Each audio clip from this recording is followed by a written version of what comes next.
Hello, everyone. I'm Chris Coolman with Prosper 3J2, and welcome to this edition of the Compliance Compass. It's where we navigate the complex web, if you will, of healthcare laws and regulations, and we do it together. Well, today we're starting a short series on physician compensation. And if you want to know why I chose this, just ask Halifax or Toomey or Beaumont or any other health system that has had to settle with the Department of Justice for tens of millions of dollars and enter into a corporate integrity agreement. In short, I know in the compliance world, we like to talk about likelihood versus impact, particularly when it pertains to risk. And in your organization, maybe a bad physician arrangement is not likely.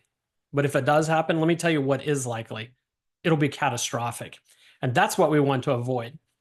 So before we get started, there's two things that I wanted to talk to you about, kind of expectations. The first one is I'm going to almost give you a little bit of homework. Over here on this side, I'm going to talk to you a little bit about here's the things that you should be thinking about.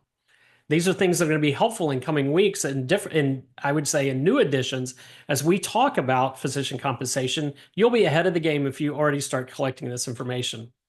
The other thing that we're going to talk about today is the physician compensation. I'm going to call it the life cycle.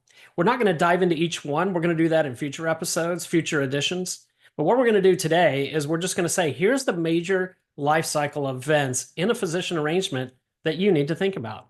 Sound good? All right, well, let's get started. So here are some of the things that I want you to think about. I want you to start asking these questions if you don't already know them and start building a list. What is the culture in your organization as it pertains to physician contracting? Do you consider it fairly loose, or is it ironclad tight? Is it highly centralized, or is everyone a maverick and inspiring attorney who believes they can construct their own agreement? In fact, speaking of agreements, who can negotiate those? Who can talk about the terms and offer them to a provider? Who actually creates the physical document? And most importantly, who approves that document and who signs off on it? Who actually signs it before it's executed? What is the understanding in your organization as it relates to really the three main regulations that have this umbrella over physician arrangements? That's the Stark Law, the Anti-Kickback Statute, and the False Claims Act. I ask you, is your organization, particularly the people who are involved in physician contracts, how well do they know those regulations? Do you have an inventory of your arrangements? Do you actually know who you're contracted with and is performing services? And just as important, who you're actually paying. If not, you need to think about gathering that inventory.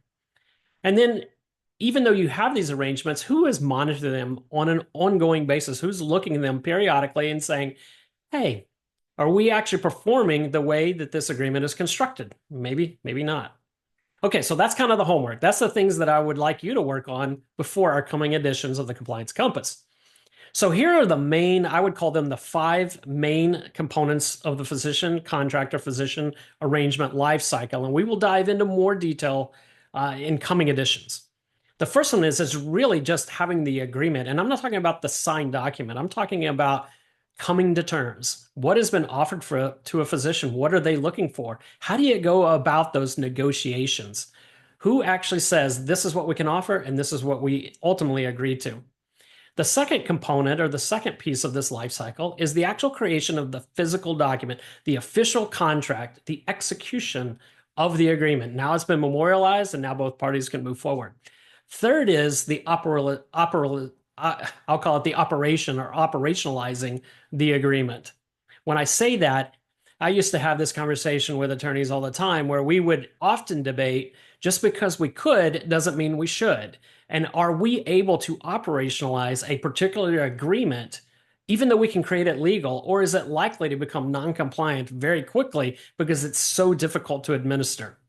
The fourth component of the physician compensation life cycle is really how do you go about monitoring this on an ongoing basis? Do you audit it, matching up payments with the agreement, the services being performed? Are all parties performing to the level that they are contracted to do so? And the last one, and quite frankly, this is one that often gets left off, and that is the actual sunsetting or closing out of a physician arrangement. How do you make sure if you have a physician's departing the organization that you make sure that contract is closed out and that any services due or any money is owed is taken care of in a legal and a compliant way? So those are kind of the things that we're going to be talking about in future editions. I'm really excited about that. Today, I actually have 3 calls to action for you. The first one is start working on those items that I just mentioned.